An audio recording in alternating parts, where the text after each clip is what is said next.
અને છેલ્લા 3 દિવસથી મારો તો અનુભવ છે કે ખૂબ જ સરળ અને સહજ ભાષામાં રમૂજી દાખલાઓ આપીને, અને આ રમૂજી દાખલાઓ કોઈ મજાક નથી, આપણા સૌના જીવનમાં, તમારા મારા આપણા સૌના જીવનમાં આ રોજિંદી ઘટનાઓ બનતી હોય છે. એવી આ ઘટનાઓના સરળ આપણને એક્ઝામ્પલ આપી અને એનું જે આપણને જ્ઞાન આપી રહ્યા છે, સમજાવી રહ્યા છે, એ ખરેખર પ્રશંસાને પાત્ર છે.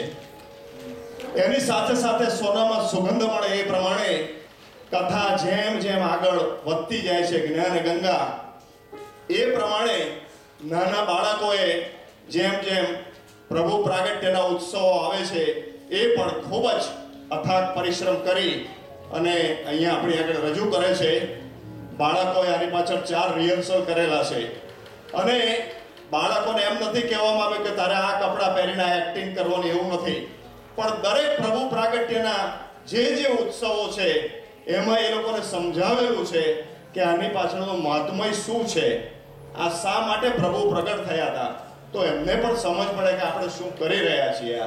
એટલે ખરેખર બાળકોનો, એમના પેરેન્ટ્સનો, સ્વયંસેવકો જે એમને તૈયાર કરે છે એમનો પણ ખૂબ ખૂબ આભાર.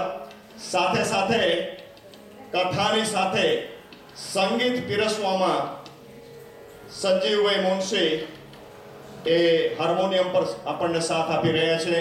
શ્રી ગોપાળભાઈ શ્રોફ તબલાનો નાદ અને બીજા જે ગાયક કલાકારો છે આપણી સાથે, એમનો પણ ખૂબ ખૂબ આભાર. છેલ્લે last but not the list,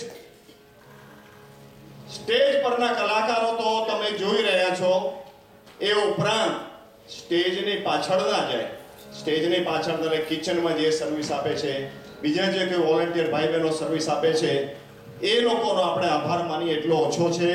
તો આપણા સૌના વતીથી એ જે મુખ્ય સેવા આપી રહ્યા છે કે જેને આપણે જોઈ શકતા નથી પણ છતાં એમની સેવા અમૂલ્ય છે, એમને પણ આપણા સૌના તરફથી ખૂબ ખૂબ આભાર.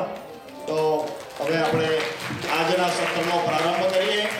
એ પહેલાં મુખ્ય યજમાન રાજુભાઈ અને અમીબેન સોપારીવાલા અને કમલેશભાઈ સંગીતાબેન રાણા અહીંયા હોય તો અહીંયા આવી જાય. શાસ્ત્રીજીની પૂજા, પોથીની પૂજા અને ત્યાર પછી આરતી, અને પછી આપણે આજના ચોથા દિવસના સત્રનો શુભ આરંભ કરીશું. જય શ્રી કૃષ્ણ. આવી રાજુભાઈ અને અમીબેન, અને બા તમે આવો, ના આવે તો તમે આવી જોડે કમલેશભાઈ.